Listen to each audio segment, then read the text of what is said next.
Mr. Chief Justice, may it please the court, Stephen Rosenthal on behalf of Fred Guttenberg, sitting at council table, along with my colleague Alyssa Del Riego, and also on behalf of 11 other families of 11 other victims who were either shot and killed or shot and injured at Marjory Stoneman Douglas High School on Valentine's Day of 2018. The previous oral argument has really framed a lot of questions, so what I'd like to try to do with the court's indulgence is to try to hit on those themes and tie them together, but also to make sure that I don't avoid talking about some things that didn't get airtime that I do think are important. Can I talk about one of those things? And I don't want to stop you from asking the question, but I'm personally, and I haven't spoken to my colleagues, a little troubled by the procedural posture of this case, and you make reference to it a little bit in your brief. Fast forward with me for a moment. Would not the best thing for us to do would be to issue whatever opinion we are going to issue in case number one, the one we just heard, and then essentially do a GVR, a grant, vacate, and reverse, and allow the lower court with a fuller record, including the complaints that were actually filed in the 11 or 19 other cases, to then evaluate whether it meets whatever requirements we've set out for what incident and occurrence means? Yes, precisely, because we don't have facts yet in this case. We have a bare declaratory judgment complaint, which was decided based upon the Barnett case in the 4th DCA. Then the complaints were filed. Depending upon the rule the court adopts, it will obviously impact what happens. The record's quite limited, what we have before us, but did you argue in either your papers or at the ultimate hearing before judgment was entered that, hey, maybe we should slow down on this thing and get a full record? Yes, and that's in our briefs. The counsel for our team argued to the court that it would be premature on this non-existent record to make a determination, even if taking the defendant's position that it's the act or omission of the negligent act or omission that governs what is or isn't a different incident or occurrence. We still don't know what the pleadings are in this case yet. So yes, and I think that regardless of what this court does in terms of the rule it adopts, as applied to our case, the cake hasn't been baked yet. Their case, they could still amend, so it's not fully baked either. But our case, the dough is not even in the oven, so to speak. So if I can, let me just point this out to flag it before I get tied up in many different knots, which is that I do think it's critical that we make sure that we address, and I want to present to the court cogently and quickly, the statutory interpretation arguments, just the key points. And Justice Lawson, I don't mean to delay your question. If I may just say this point and then try to address it. The school board's position, as the Department of Financial Services position in the case before us, is less consistent with the intent of the legislature based on the plain text of the statute, especially subsection 5. And ours is more consistent, and that is obviously the poll star to which this court ascribes and seeks to follow. The reason is threefold. First of all, as has been mentioned by Ms. Waldman-Ross, and I won't spend a lot of time on it, if you were to substitute negligent act or omission of the employee as the unit for deciding what is a different incident or occurrence, that is inconsistent with the fact that the legislature in 1973 used that term in all different places in the statute, but not right here where it matters in subsection 5, sentence 2. So that gives rise to a strong presumption that they meant something different when they talked about same incident or occurrence. That's number one. Number two is they also used the word occurrence itself in subsection 10 of the 1973 Act. Subsection 10 is one that we don't see anymore because in 1977 it was stricken. Subsection 10 had a series that said, quote, negligent, yada, yada, yada, to use Justice Lux's ellipsis, act, negligent act, omission, or occurrence, right next to each other. Well, so there are two statutory construction issues. The first is, in a derivative claim, what does incident or occurrence refer to, right? Well, I think it's incident or occurrence in the statute without regard to what type of theory. And the answer to that we submit, as we've briefed, especially in detail in the reply brief, is that the same manner and same extent provision, which is in the prior sentence of subsection 5, is the legislature's adoption of the common law. Basically, it says government agencies and instrumentalities are subject to the same set of rules in tort liability as private parties, except as enumerated herein. And so when you look to the question is, what is a private party in a derivative liability situation faced with their liability, both in the manner of it and the extent? Obviously, the extent here is capped against government agencies. Nobody's contesting that. That works in its own mechanism. But we have answers from the common law about how a derivative liability defendant alleged to have been negligent, to have foreseeably facilitated the intentional criminal acts of a wrongdoer, whether it be a DCF circumstance, somebody in custody, or the purview of the agency, or in the context of a murder on private property. In both contexts, that law is clear. And I think that brings up the bigger point, which is this.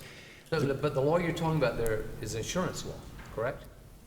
Well, it's the insurance company's liability per se directly, because it's a private entity. But you're talking about, tell me if I'm wrong, you're not talking about cases that just determine what the liability of the vicariously or the derivatively liable person is. You're talking about what the insurance law provides and how they're going to be covered by their insurance. I think that's a fair point, but I guess my reaction is to say it doesn't really make a difference, and here's why. Because when you're saying that you're relying on this language that the legislature's used that refers to how private persons could be held liable, you're talking about something that's a little different. There seems to be it kind of morphs from that into this insurance law issue, and what we have said in these insurance cases, which it looks like to me that's all been driven by a particular understanding of the term accident, a kind of creative understanding of what an accident is. So here's why I don't think the court should be troubled by what you just articulated, which is fair. The reason it should not be is that what the legislature did, and it borrowed it verbatim from the Federal Tort Claims Act, which was 15 years or so prior, in the 50s. It said, it was in the 40s, and it was interpreted by the Supreme Court of the United States in the 50s. It said we're going to adopt a very broad and general borrowing provision from the common law. As to government agencies that are now subject to tort liability, we're putting them in the same position as a private party, except as specifically stated. Now, that doesn't answer the question. It doesn't define incident occurrence, and it doesn't provide us this separating principle for what's same and what's different. But it's not necessarily always as a private person, because as you said, there's limitations on punitive damages and prejudgment interest. Yes. But there's also the elephant in the room, which is the statutory cap. Yes, but nobody's contesting that. The question really is, how does the statutory cap apply, and what rule do you use? Because what's maddening, right, about the statute is it doesn't disaggregate. It doesn't tell you what's one incident, what's one occurrence. Is it one van driving in one swerving accident, or is it over time different? And if I can just make this key point to Justice Well, okay, Kennedy. so we can't get any questions in, though, if you keep making all your points, but go ahead. Okay, so my answer is you probably need to answer the justice's questions. That would be my advice to you. Yeah. Okay, I'm trying. My answer to your question is that when they embraced this broad borrowing principle that's in the face of the statute, they said look to the common law. The common law that's most analogous to this question of when there are caps, and we're capping per person and per incident or occurrence, that's Right, the same incident or occurrence. But it's the common law taken from the time when the king could say, you can't sue the king unless I consent. So you're not taking it just from common law, you're taking it from common law with a particular doctrine of sovereign immunity, which has a special application. Well, I don't disagree with that. And what they did is they used this provision, and I would commend the court to the U.S. Supreme Court's 2019 decision in JAM, which is in our reply brief. And JAM talks about the Federal Tort Claims Act as part of its analysis. And what it says is that the federal statute, which ours is patterned after, this court said I really am trying to help you, because it seems like we're so far off from the critical issue is what does a phrase mean in a statute? I mean, that really is the issue. What does incident or occurrence mean in this statute? And it's your position that that relates to the immediate cause, correct? Correct. Okay. The problem, the biggest obstacle I see to that is that it does look like, and it was addressed in the prior argument, that term could refer to, I mean, reasonably understood to mean the overall occurrence, the overall incident, or sliced down to individual incidents in what, in common parlance, people do talk about is the occurrence or the incident. So if there are two ways to read it, that would be an ambiguity, correct? If there were, it would be, but I do not think there is, and here's why. First of all, before you get to ambiguity in statutory constructions, the court's obviously very familiar, you can look to dictionary definitions and you look to other provisions of the statute. If in looking at the dictionary definitions and other provisions of the statute, it points in a clear direction, and I submit it does in this case, then you don't have ambiguity. But isn't also the first thing you do is you have to look at the reasonable interpretation. If you have a reasonable interpretation, you don't need to, there is no ambiguity. Well, obviously it can't be an absurd result, I agree. Right. And the dictionary definition, I mean, Justice Kennedy said... But don't we have to also look at, I mean, we all seem to be not addressing this particular language because it specifically also says arising out of the same incident or occurrence. I mean, it's a phrase, and it's part of the phrase, and it modifies incident or occurrence, so it has to arise out of, and that has also a special meaning, correct? Right, and that ties to Justice Luck's original question in the prior argument, which is, are we looking at claims here first, or are we looking at incidents and occurrences? And I think that the nexus that is, if you think of it as a tree, the incidents and occurrences are the roots. They give rise to a tree. Claims arise out of the incidents and occurrences. The statute speaks of paid claims or judgments that arise out of the same incident or occurrence. So the branches of the tree are the claims. The key question is, what's the roots that they arise from? Are they different roots? So I'm sorry to interrupt you. So as to the separability issue, the statute was adopted in '73, right? The language that we're talking about. In 2003, in the Koikos case, Justice Wells writes, I find no court from across the country that has found multiple occurrences under facts similar to this case. And so I think he accepts your premise that you can't just look at the claim, you've got to look at, the facts. And so if we're supposed to be in part thinking, okay, what was the legislature, what was the common understanding, the meaning of those words in 1973 when they're used, and if there's no sort of known fixed principle about how you do the separation, even if I accept your premise that we're looking at the injury causing conduct, how do we answer then, how does your overall argument play into sort of the uncertainty in the law at that point? And why wouldn't we, if it is uncertain as to the separability, why wouldn't we defer to the basic kind of sovereign immunity default of strict construction?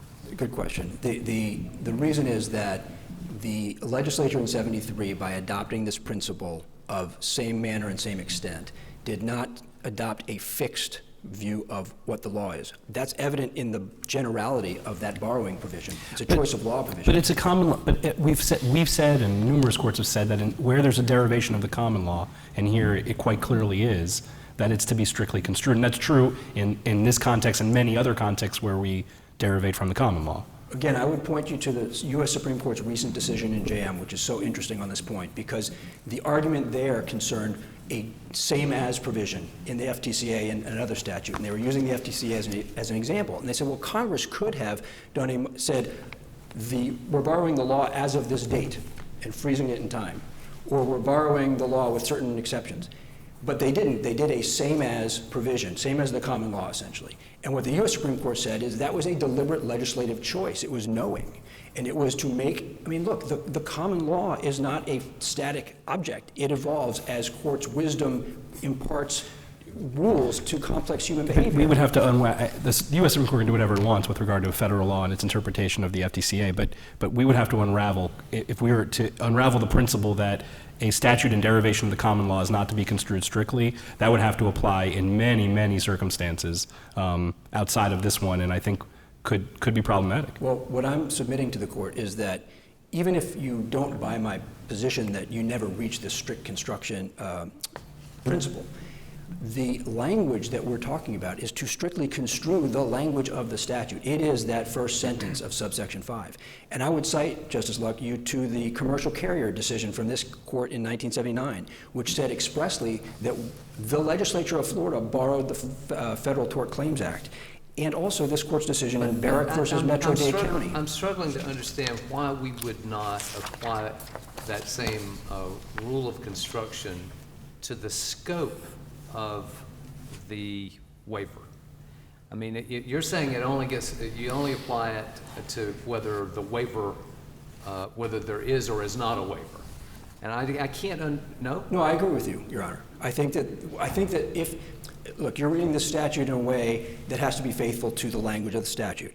And my submission to the court is that if you look at the language and what it was intended in subsection 5, sentence 1, the same manner, same extent, it is a deliberately broad provision which sort of pushes away the strict construction canon, because you have to strictly construe that particular choice by the legislature, and that is to adopt But that's not private laws. what we're looking at here is this choice, the specific choice that the legislature made to limit the aggregate claims arising out of the same incident or occurrence. That's the focus here, right? Yes. And the question becomes, what principle do you grapple with to separate one incidence from another, one occurrence from another? The dictionary definition, Justice Lagoa, has a separate, the word separate is part of the dictionary definition of incident. It's a separate and discrete act. And as Ms. Waldman-Ross said, an occurrence kind of adds the temporal dimension. It's sort of something that occurs. It's designed to happen over time more. The conundrum is, how do you apply that in a particular circumstance? And the answer we submit is, in the Zamora case came closest, because it basically said, look, we have a lot of principles in the common law to determine whether one thing is different from another. Is one apple different from another apple? And the way to do that is to look at a variety of principles. And so you look at time, space, and manner. You look at certain claim splitting rules, because those are designed to answer this same type of question. Were the things that happened at different times, and to use Justice Muniz's example, which I think is a good hypothetical, in the DCF example, bad employee comes in and abuses somebody in the same house 1 year, comes back another year, does the same thing, another year, the next thing. I know you did 1 month, 1 month, 1 month. The time period lends itself to all of us saying, of course, that's a different incident. How would you address occurrence. my hypothetical? Which is the bus About swerving? the bus hitting a pedestrian, then in a car, and then another car. The question, my reaction to that as an individual is that that's going to be one occurrence. If you then say, what if it's different? What if they go for 10 minutes time and the person is texting the entire time while driving the bus, and somehow manages, like Mr. Magoo, to stay on the road and blows through 5 different red lights separated by a mile each and hits a different car at each light? We could arguably say under the common law, well, those are different instances of negligence at each time, perhaps, because at each point in time, they could have seen the other cars or the pedestrian crossing, but was looking at the device.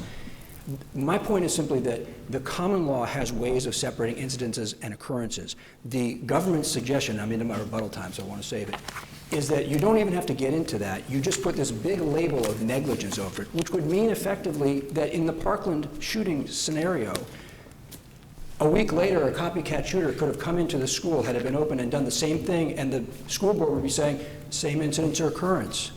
It was just our negligent security.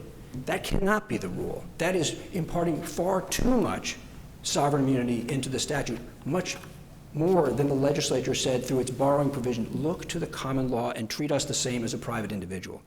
With that, I'd like to reserve my time.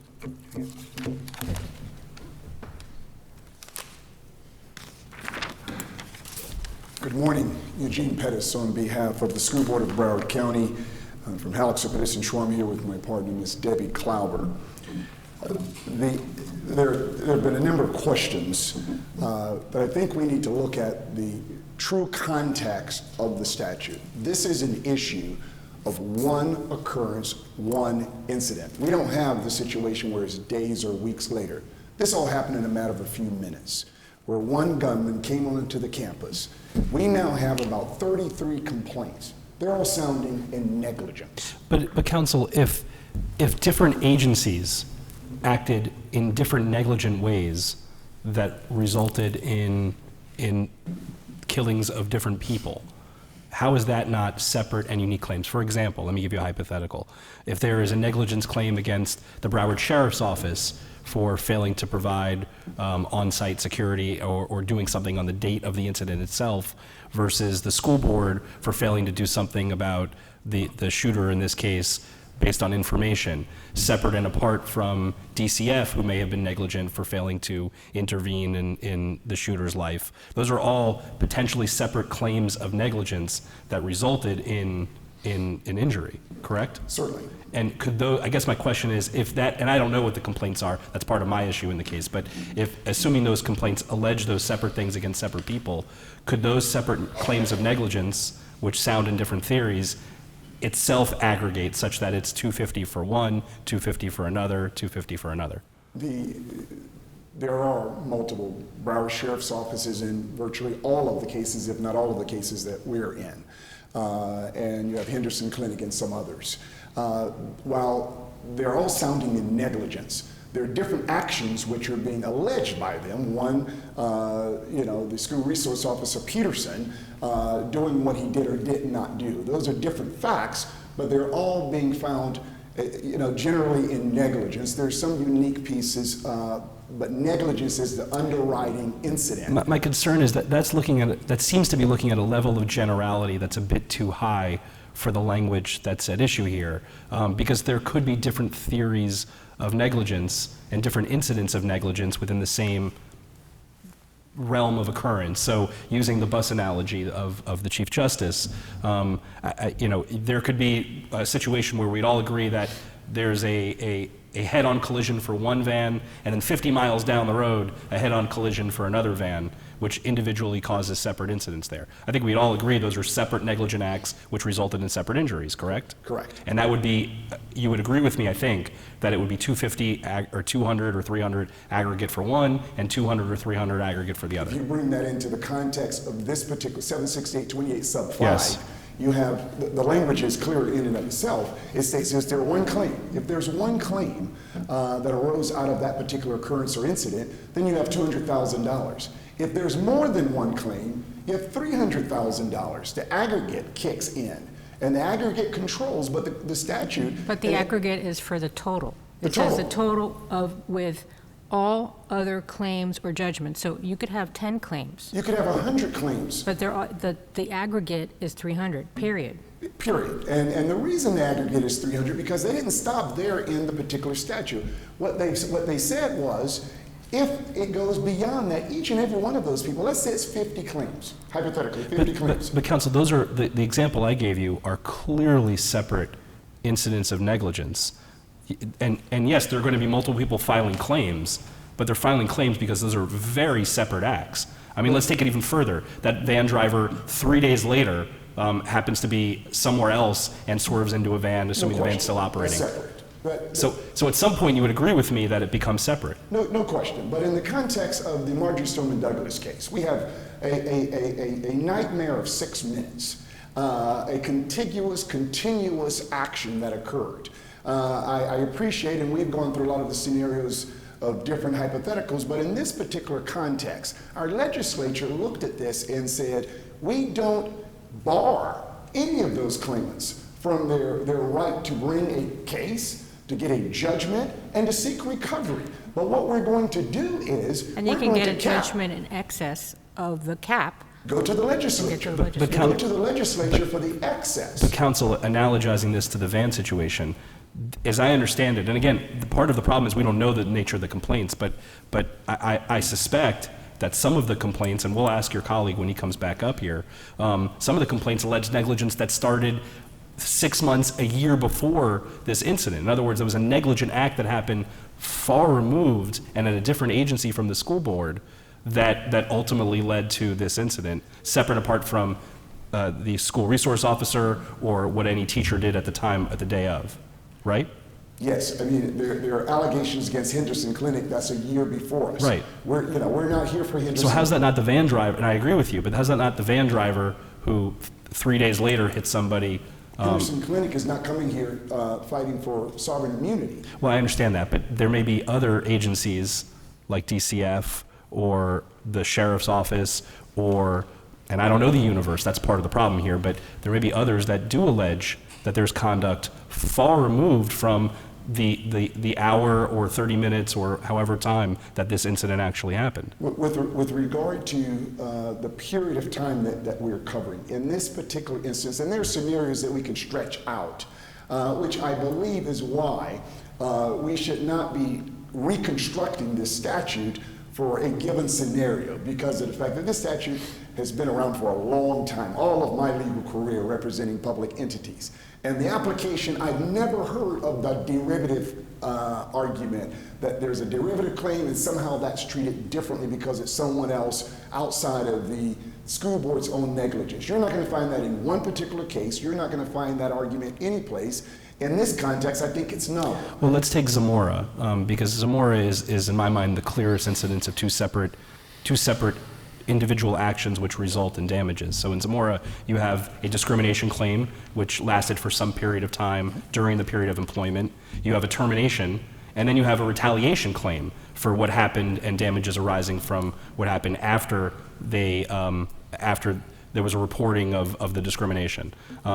Do you agree with the result in Zamora, treating those separately and applying the aggregate cap separately to each of those? Absolutely, because of what you just indicated. There, you had a age discrimination case, and you had a retaliation. Those are two separate causes of action. Here we have one negligence. It's all negligence. We're being sued primarily. Well, those are two different. It is all negligence, but it's not necessarily one negligence, right? It's not the acts. They're going to suggest, as are in the pleadings and all the complaints that have been filed, that you left the gate open. You didn't call code red. Those are the deviations that equal up to the negligence. The jury doesn't get to make a judgment for each act of deviation. They get to find out, was the aggregate or the collection of those actions negligent? Any one or the collection? And how do we, so I'm a trial judge. I'm sitting here trying to figure this all out. Certainly. Where do I look? Do I look at the complaints in front of me and say, is this truly separate, or is this just a composite of acts equaling the whole? You look at this, are there negligence claims being brought here? The answer is yes, and nobody's going to disagree with that, I don't think. If there are negligence claims, then in this context, you follow the cap. It's not how many different theories, because it was stated earlier by Mrs. Ross that you should not open yourself up for manipulation of the pleadings. If we travel down your line, then we can come up with, as we do in these cases, A through Z of different actions. Well, but if they all equal up to negligence, where's a trial judge am I to look then? That's fine. Let's take the pleadings out of it. Where do I look? Where do you look to see what? To see if it's truly separate. If it's a negligence action? If it's anything. You look at the complaint. So that's what I just said. So we look at the complaint to see if it's if it alleges one act of negligence 6 months earlier and one act of negligence 6 months later, and seeming to be different government agencies with seeming different acts. If I have that scenario, then is that separate and applies the aggregate cap to each? The way of the law, and I think there's very little exception, if you have governmental agencies involved in the same occurrence, then you're dealing with one cap. But if they're separate negligent acts by the governmental entity, aren't those treated separately? They're not the same incident or occurrence, right? Give me if they're actions in the context of you left the gate open. Going back to Justice Luck's example earlier, if you have separate governmental entities, different acts of negligence, aren't those treated differently and under separate caps for purposes of the statute? There could be, given the factual scenario. It just depends on the factual scenario. And that's an issue for the jury. Well, I don't know if it gets to the jury. I mean, I have to know what the factual scenario is to know if there's going to be some point of challenge to it. But if we're talking about something that happened, if you look at Zamora case, that's easily distinguished. I take you to the TR case, in this particular case in TR, which is a third DCA case from 2002. And in that particular case, that's where you had two young ladies who had been in HRS services at that point in time, and it went for over a 13-year period in that particular case. However, the court found, the third DCA found, that it all came down to claims of individual negligence against the state. And they said, despite the fact that it had been many years, many actions, I can't imagine a hypothetical, we've not talked about one that goes on for 13 years. But when it came down to the claim against the state, it was an act of negligence. And the court cited in that particular case that there was one occurrence, one incident in that particular case, of 13-year separation. And they said something that I think is notable in this particular context. They gave us the hypothetical that if you interpret the statute as the plaintiff was trying to do in that particular case, by saying each of those were just individual, trying to stack the various caps, if you will, the court talked about the analogy, and they stated that would lead to the absurd result of making the statutory cap meaningless in this particular case. And they gave the example of a surgeon operating. And they talked about if you go down that path, when he opened up the patient, that's a cap. If you then look at the fact that he didn't suture correctly, he didn't do X, Y, or Z, you can stack cap on top of cap, and you make the statute meaningless, which clearly says maximum of 300 unless you go to the legislature. Mr. Pettis, may I also ask you a question? What is your reasoning, what is your interpretation of what this means? When totaled with all other claims or judgments paid by the state or its agencies or subdivisions arising out of the same incident or occurrence exceeds the sum of $300,000. Is it your position then that that cap applies to any agency or subdivision of the state? As I read that, and I think it has been found by all of the courts, maybe with one exception, that's everybody inclusive. Now, we're in a unique situation. If someone wants to say, well, agency X did something a year ago, I would have to know what that is, because it's probably not related to February 14th. Well, it would have to be arising out of the same incident occurrence. Correct. And if you're arising out of the same incident occurrence, it's a hard cap of $300,000. Why? Because it all started off this whole sovereign immunity. When you talk about, your theory is that when you talk about incident or occurrence, you're talking about the underlying breach of duty, right? I'm talking about the act of the state actor, Right, the school. the act of the state actor, which constituted a breach of duty. Yes, sir.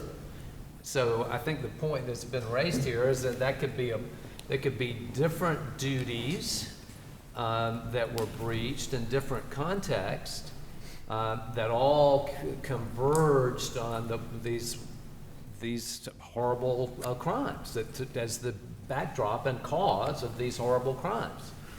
And so that's the kind of a tension here in trying to aggregate the way you want to aggregate, but describing it the way you describe it. Certainly, and if I understand what you're saying, Chief Justice, is that when you're dealing with multiple different agencies and the hypotheticals that we could come up with, there may be a point in which you all look at whether there's one cap that encompasses and envelopes all of the agencies that are involved in this particular occurrence, or are there separate caps per agency? That's an issue that, as of today, is heavily weighted on one cap for all. However, when you look at, Justice, we go to your particular question, we don't stop at $200,000 in this text, period. It says or, and it goes on to the other language. If the collection of all of these actions reach the level of $300,000, it's a hard aggregate. But they don't stop there. They then make provision. The appellant states that, with the language they've cited in their papers with regard to treating the state as individuals, a private citizen. What that is to allow the private citizens to challenge the state in court. There was a time they couldn't do that. The first statute we had, they had to go straight to the legislature. So when they're treating them as a private citizen, they still have limitations, which are the 200, 300, and the legislature's made provision for them to come to us so that we could be the gatekeeper and we can look at, and this is really important in this context, because in a tragedy such as Marjory Stoneman Douglas, our legislature, in its wisdom, has placed a lot of financial burdens on responsibilities, I should say, on municipalities. And we have amicus briefs in this case that come from, between the two cases come from the League of Cities, Florida League of Cities, from County Attorneys Association, as well as the Panhandle area's school districts, which are smaller school districts. And what the legislature has done is to put a lot of responsibility of security, millions of dollars worth of security responsibilities, hopefully to make this never to occur in our schools again. With that responsibility, we're now being asked to open up the sovereign immunity to allow multiple claims on what is clearly the most catastrophic case you can think of. When you have mass shootings, you have the most catastrophic cases we can have. I'm sorry to interrupt you, sir. Sir. So you're saying that the cap applies across all of the government defendants? The case law, Any government defendant? if it's arising, In this case, DCF, Broward Sheriff, the school board, they all count toward the $300,000 cap? as the law stand now, yes. So doesn't that even more push you toward just being reasonable, that giving the statute kind of a reasonable meaning, that you would focus on the tortious conduct that actually caused the injury rather than looking at the claims? I mean, because the claims are never going to be, you know, the negligence that's asserted against each government entity is never, there's always going to be differences there. Factual differences, but does it all sound in negligence and arising out of the same incident? If the answer is yes to that, then I think the cases have indicated it's all the same cap. If we're talking about a scenario as What is the incident? What did you mean? Yeah, what's the incident occurrence When you here? said same incident right then, same incident in the context of just the justice, I'm speaking of things that occurred on February 14th. well, One but of- that's, again, that's a little different than the theory underlying the rationale of the district court, and I understand your primary theory here about how we, what constitutes the occurrence or incident, because you want to focus on the breach of duty, except when there may be multiple breaches of duty by different people, and then it shifts to the... But in that case, in that context, if there's multiple breaches of duties from different time periods, then in the context of that case, there may be, for those other agencies, a different cap. If we're looking at the events of that day Yes, sir. for determining on a basis of whether there are one or more incidents or occurrences, and we're looking to the actual harm that was inflicted, it seems like, to me, we should be doing every single student. But if we're looking at the tort of the governmental entities, I think you have to treat those separate. So you can't have it both ways, it seems to me. It's one or the other. And I've stated, I think it's, if there is no case that meets the factual scenario of what we're dealing with, as far as the combination of occurrences, and we're now at a time where you have mass shootings and all of those things. It's, you know, we're dealing with something different. However, in this particular case, when you have the agencies that, if they're all in negligence, and they're claimed to be negligence, a question that you all can address is, do those agencies have to stand on their own cap separately? And that's a different question that I think is being asked here. I think the question is being asked here, what they're trying to do is to state that the $200,000 is a level that each and every person that was injured can make a claim of, totally disregarding the aggregate. How do you read the statute and skip over the $300,000? And to say that we're not trying to impact the cap, that's exactly what we're here talking about. They're trying to multiply the $200,000 for every individual, the 17 that unfortunately were killed, the 17 that were injured, and the endless numbers, literally 60 or 70 people that have put the school board on notice for psychological claims. Every one of those individuals would have $200,000 cap. There's nothing in any of our case law and no reasonable reading or interpretation of 768 sub 5 that would suggest that. What it would suggest is that if you want to make those claims, every one of those individuals have a right to come into court and to recognize that liberty that our statutes have given them and the legislature have given them. They can bring their claims and they can get a judgment. But in order to recover on those judgments, once you go past that threshold against the school board of Broward County, that goes to the legislature and it goes through the claims bill process. And you all are well aware that that claims bill process then looks at What's the impact? What is the injury? What's the loss? What's the ability of the public agency? Because they don't want to have a financial impact that we pay one individual for money that will never recover and make them whole for their loss. But at the same time, close the schools and shuts down and have a financial impact on the agencies. Mr. Pettis, your time's up. If you could wrap it up briefly. Certainly. So I encourage the court the statute is clear. The statute is, this is one occurrence, one incident. It was the unfortunate event of February 14. That goes to the maximum cap of $300,000, and anything beyond that goes to our legislature so that they can do their due diligence. Thank you very much.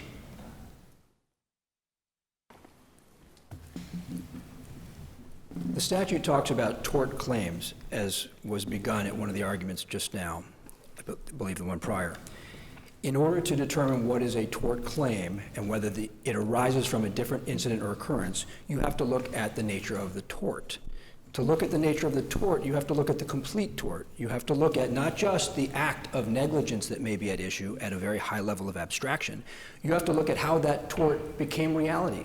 When a bullet impacted a human being. But how do you, Mr. Rosenthal, how do you address the fact that it says when totaled with all other claims or judgments?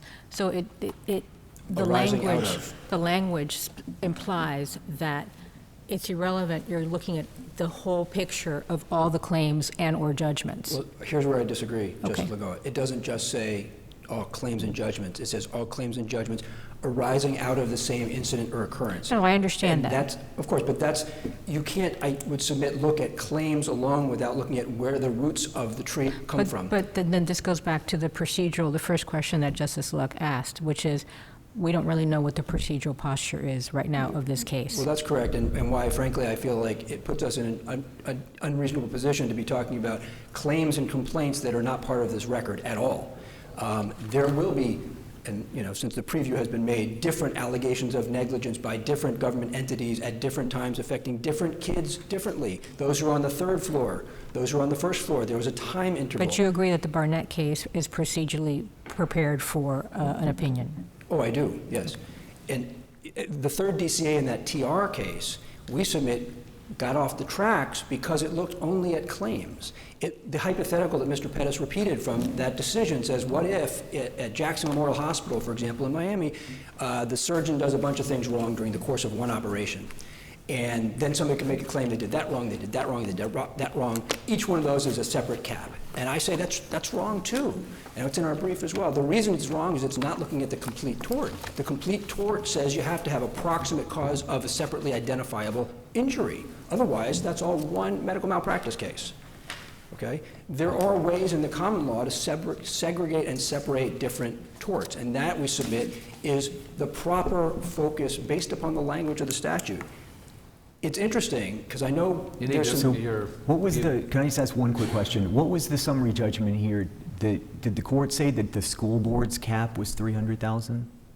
Correct. Well, it wasn't summary judgment, it was just a declaratory judgment. Even in the absence of facts or a complaint pleading any operative fact other than the debt claim, the aggregate limit is following Barnett. Aggregate as to the school board, or Well, was it assuming there's no other agency, or was it?